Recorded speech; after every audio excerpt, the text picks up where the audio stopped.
Hello, hello, hello. It's Nancy Johnson, and it's easy like Sunday. I trust that you've had a great weekend. The weather here in Columbia has been such a blessing, such a blessing. Warm, sunny, and I thought winter was here, but not quite, not so fast. All right. So we're here again tonight to do what we always do, which is to talk about all things financial that hopefully will resonate with you, will be helpful information to you, especially now that most of you have followed the clue, followed the yellow brick road, and you have an emergency saving. You know that it's not about how much money you make, but how much you have at the end of the day and how you manage it. All right. So let me know that someone can hear me, see me, and we're going to move on. All right. So hope that you paid yourself this week, because if not, you're just getting further and further behind. And we don't want that. We want to come out of this year with our hands up saying that we did something that, hey, Martha Logan, thank you for joining us. That we did something. We may not have done everything. Rarely do we get to take all advice, but at least some advice. And Sunday's Best has been around for more than 6 years, and we haven't changed our tune. We're still singing the same old song, which is, Hey, Mary Winstead, which is, we want to get out of debt because we know that debt is slavery. Debt is bondage. Having money gives you options. And so while I'm here, hey, Olivia, while I'm here talking tonight about some statistics, it's getting pretty rough out there for some people, y'all. And speaking of emergencies, emergency fund, those people that are stuck without one, are left without one right now, is probably second guessing themselves on whether they could have done a garage sale, whether they could have consigned some clothing, whether they could have picked up a side job, just some of the things, because one job is not a security blanket for any of us, okay? And it's been about 40 years since I was employed by anyone. I've been managing my own business basically for the past 40 years. But I can imagine what it would be like. I can imagine what it would feel like to get a notice and know that you don't have a job, and knowing that you have not prepared as well as you could have.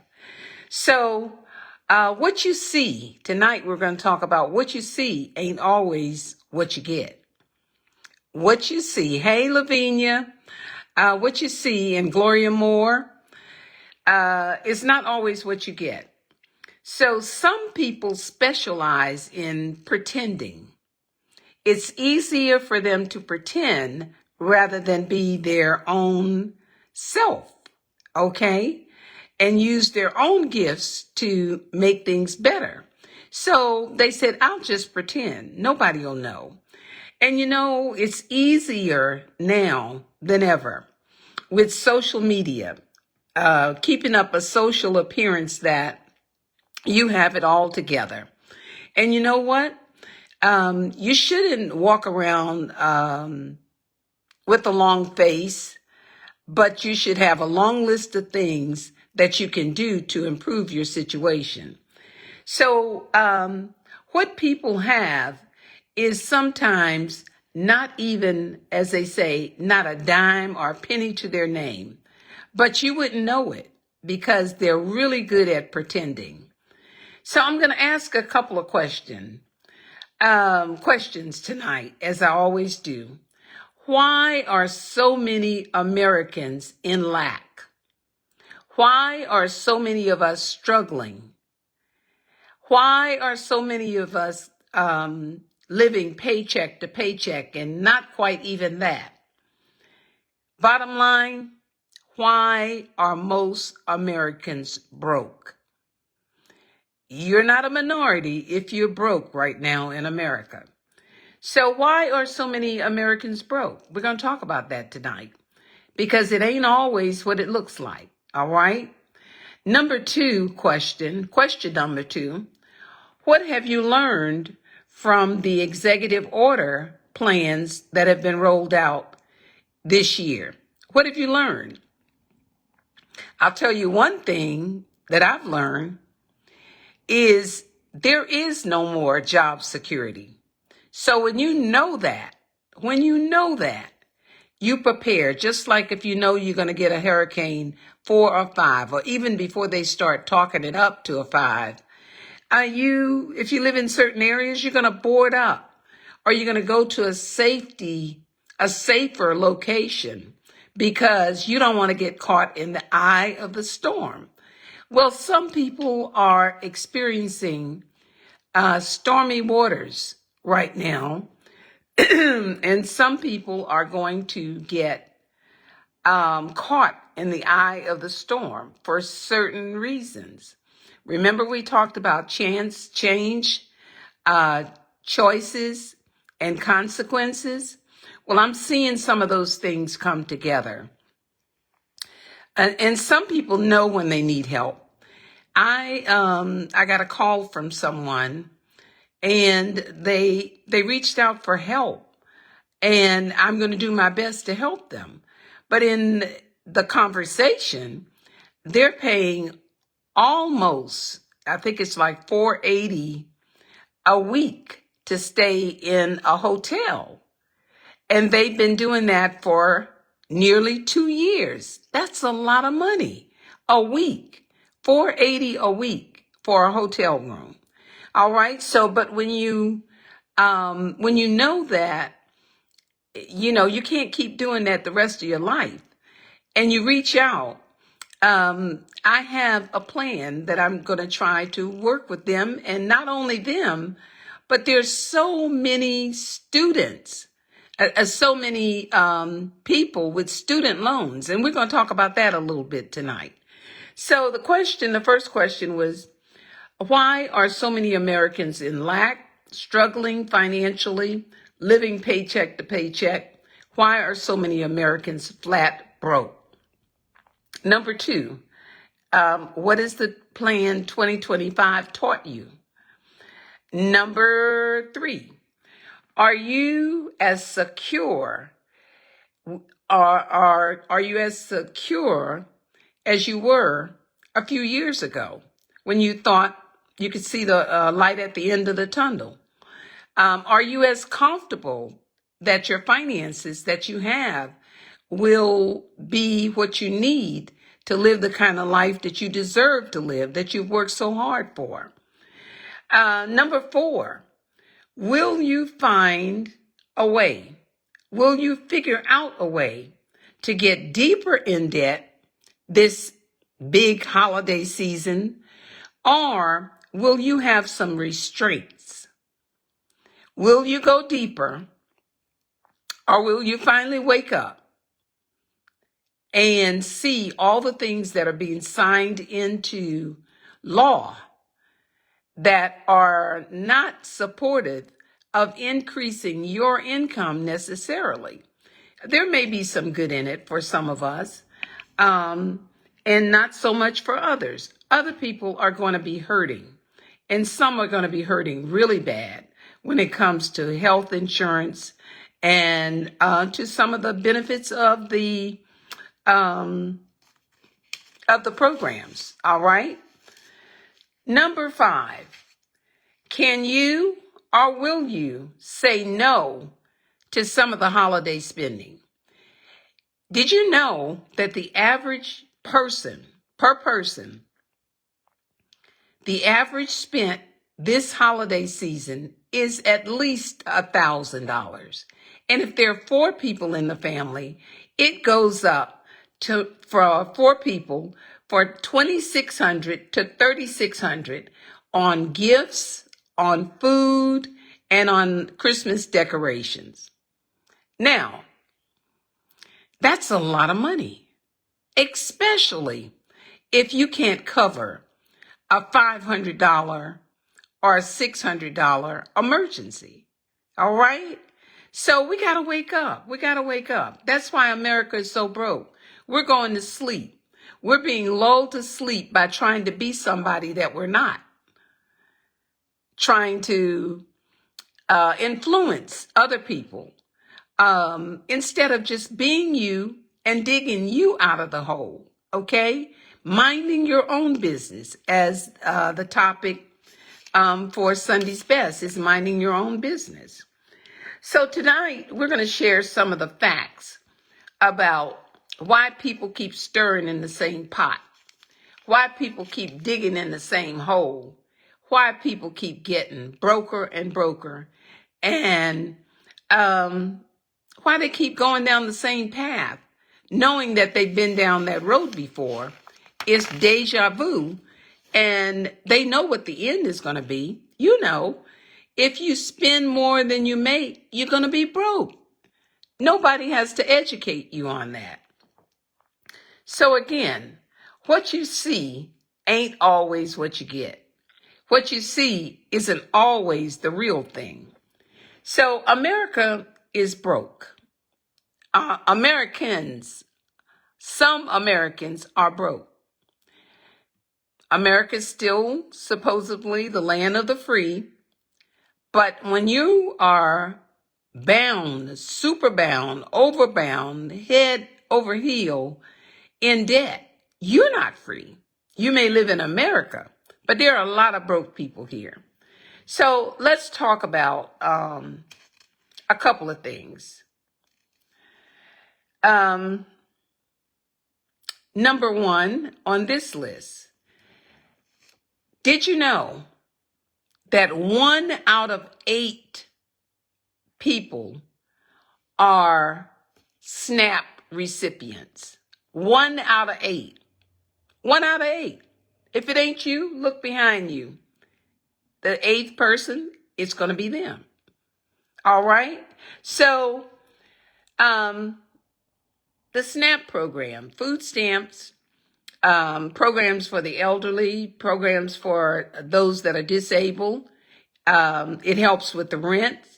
It helps with gas. It helps with groceries. But I think most of us know it for the grocery benefits, the food stamps.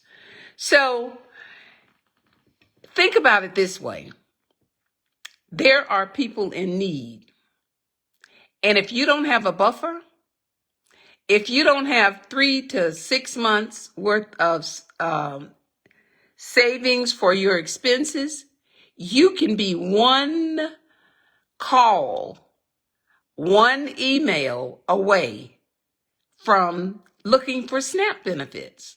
So, not by any means, not that I think you would, but we have to be careful how we label people and how we judge people. Because until now, until 2025, we thought we knew who was on food stamps. We thought we knew that what SNAP provided was just for poor people. But that's not true after you really look into it. So you don't want to become a statistics. So what do? It's not just poor people. It's working class people that are in a certain income bracket. And really, it could be people that are making 6 figures, but they don't have any money. They're still broke. And the SNAP may not be the program for them, but their finances are in bad shape. So number 2, 1 out of 8 people are on the SNAP program, one way or the other. And we just need to have that buffer so that if we are terminated from a job, if you are terminated from a job, you'll have something to fall back on. The American dream, home ownership. 65% of Americans own their own home. 65% own their own home. So that means another 35% are either renters or homeless, right? And everything that a person needs right now, it seems to be under programs that either they can't access or they're not making enough money to make ends meet. But why is that? Okay, so number one out of 8 are on the SNAP. 65% of people are homeowners. And I believe there's only about 28% of people that actually have an emergency fund. 28% have an emergency fund. So that leaves a lot of people without it, all right? Household debt. Why are we so broke? The average person, between their mortgage, their car payment of about $725 a month on a 7-year term,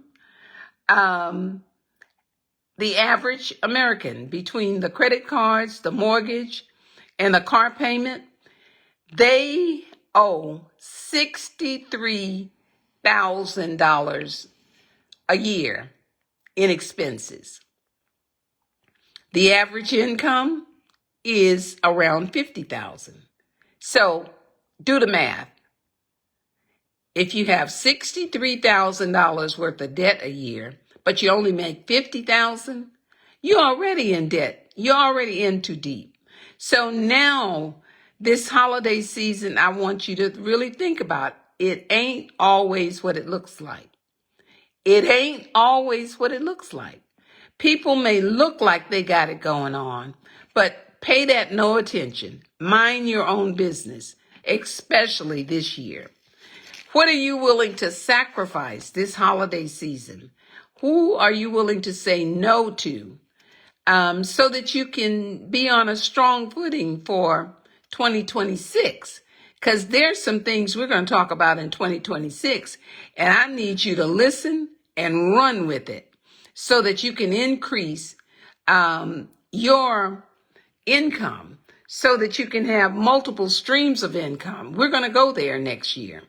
All right. So what are you willing to sacrifice?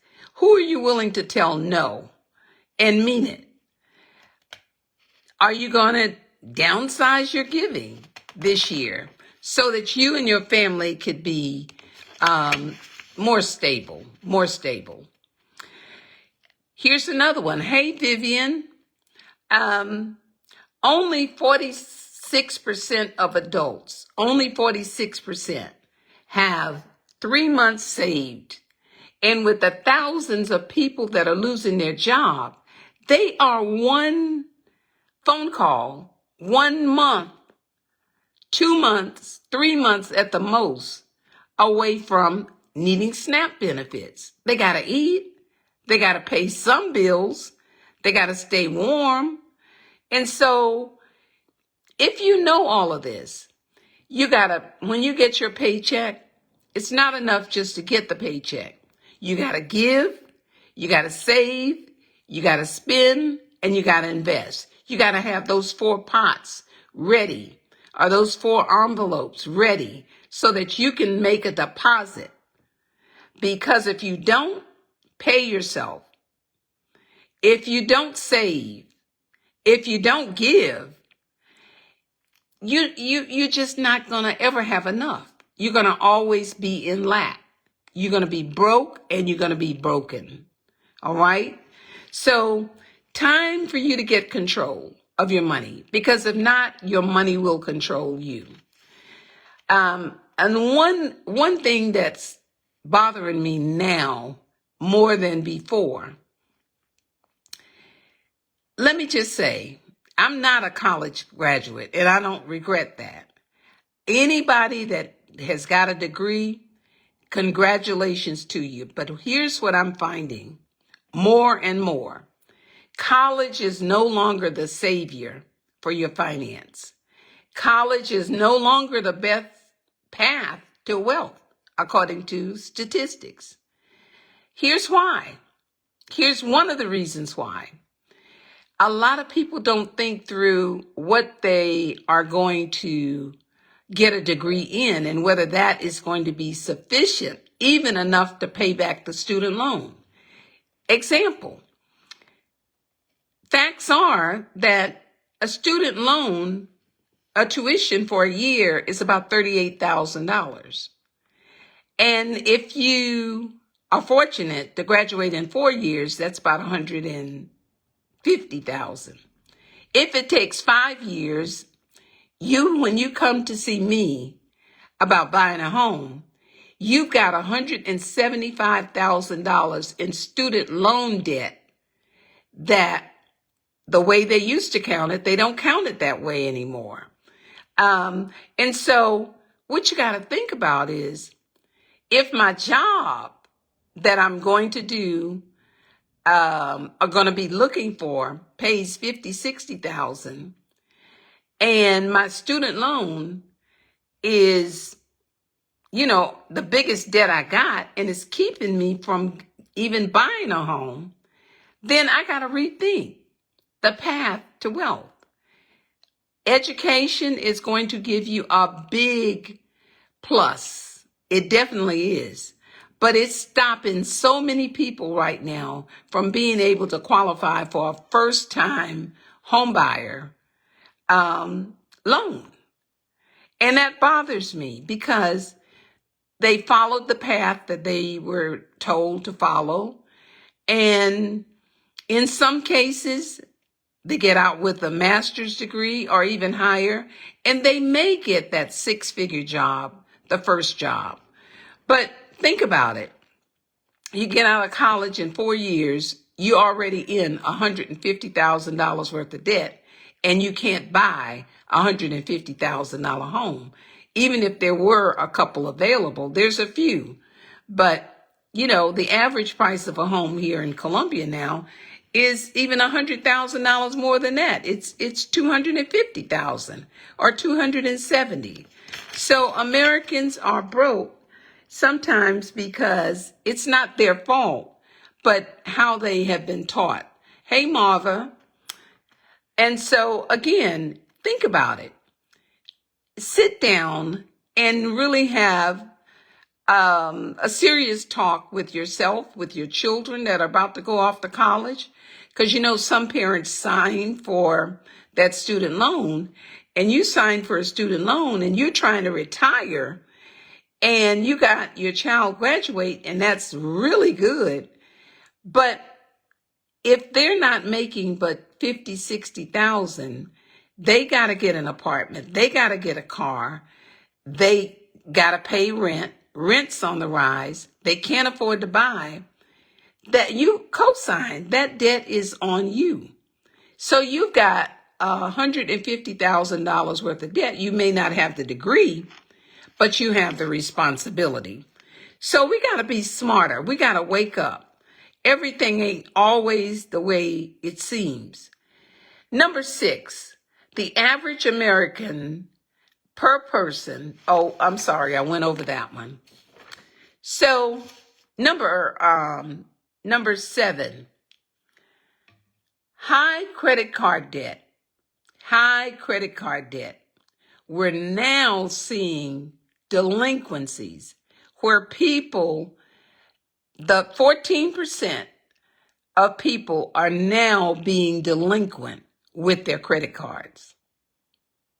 2 years ago, credit card debt was going down, and it wasn't as many people delinquent. But you know what the minimum payments are? And if they are already late 30 days, 60 days on the minimum payment, they're digging themselves deeper because credit card rates, the interest rates on credit card can be as high as 30% or higher. So even when you're making the minimum payment, you're not getting ahead, But if you're not making a payment at all, you're making your situation worse.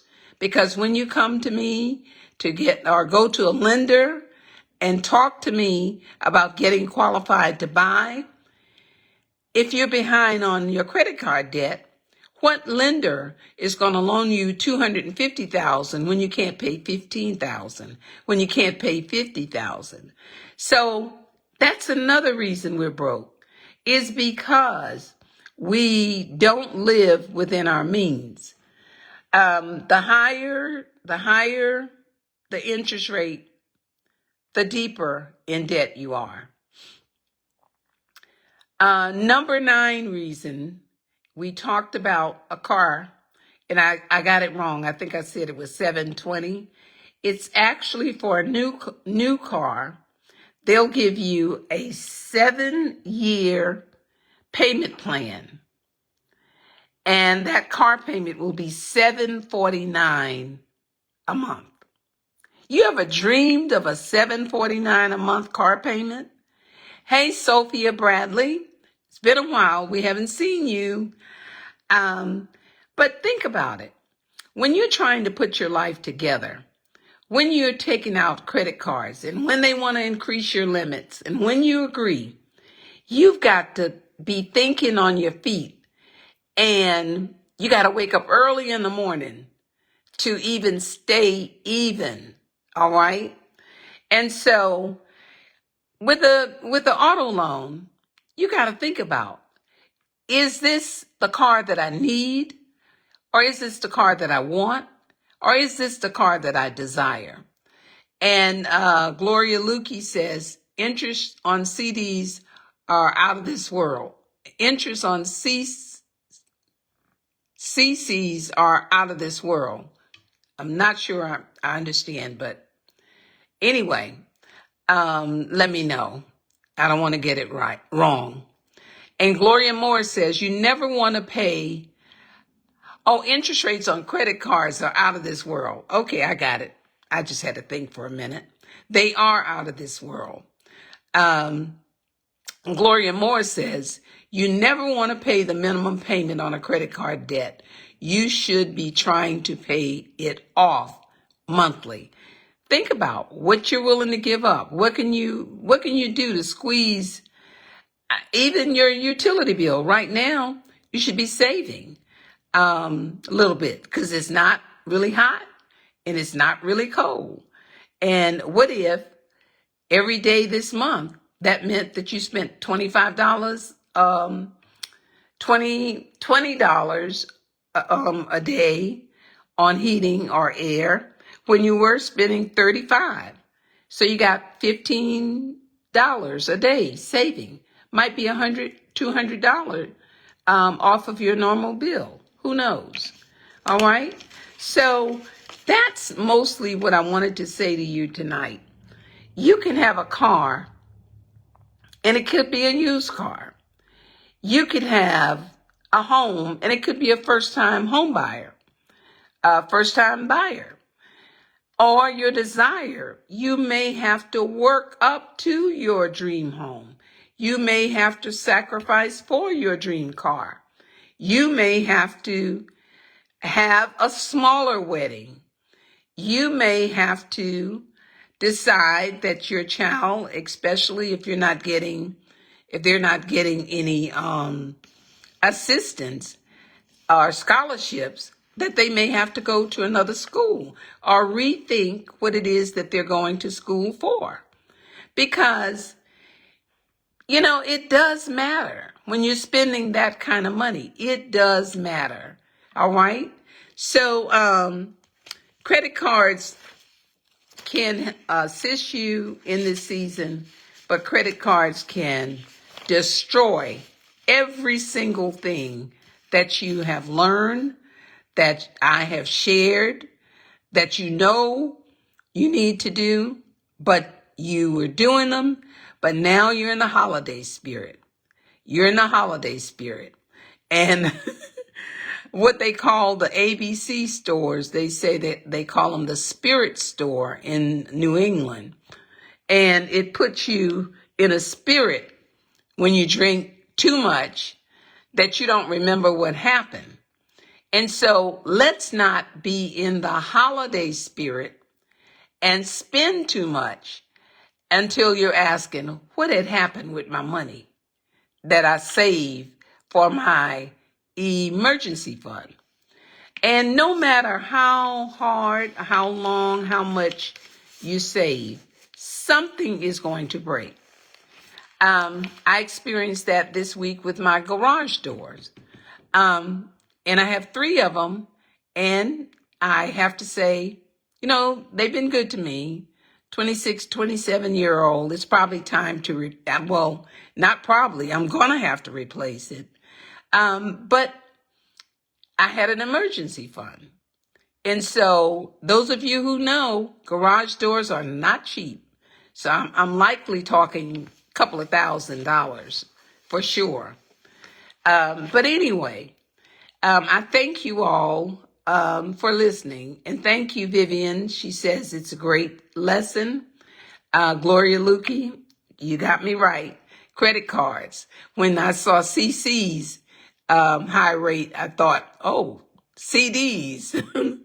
But when you keep your mind on your money and keep your eyes on whether it's growing or whether it's being depleted, it's just certain words: appreciation, high yield, savings, interest rate, assets, liabilities, net worth. Those are things that if you're not talking and you're not hearing any of that or anything that I shared tonight on why Americans are so broke, then listen to Sunday's Best, but then find somebody that you can talk to, somebody that perhaps already have their financial situation together, or somebody that you can partner with and you all can hold each other accountable. But whatever you do, wake up. We cannot afford to sleep in this season. We think we're broke, but we're one call, those of you who work for someone, if you're not self-employed, and I get affected in a different way, because if you get laid off, you can't buy a house. If you have bad credit because you're not making the minimum payments, you're not going to be able to buy a house. And if you get laid off to no fault of your own, it's going to hurt you, but it's going to hurt people that you do business with as well, because you can't pay them. You can't buy what they're selling. You're trying to stay afloat yourself. So it behooves all of us. Nobody's excluded. The billionaires are still trying to make billions. So why would we spend everything that we've saved up to this point and blow it to buy some gifts to please people? And if you didn't buy just what they wanted, it could be a waste. It could be a re-gift. I was with a group of women, widow women, and they were talking about having, I think it's called a white elephant gifting. And one person said, well, you can re-gift if you don't have the $10 or $20 to buy a gift. But imagine that. You go into debt to buy a gift for somebody, and they put it in the back of the closet because it wasn't exactly, maybe it didn't fit, or it wasn't exactly what they wanted. But you spent no, you didn't spend your hard-earned money. You charged money on a credit card to make somebody happy. And there's a difference between joy and happiness. And there's a difference between just this being a gift season and the gift of the season. So keep all that in mind. And remember, there'll always be a time where you can give somebody something that's not money. You can give them your time. You can do something special for them that does not involve money. And they may appreciate that more. All right?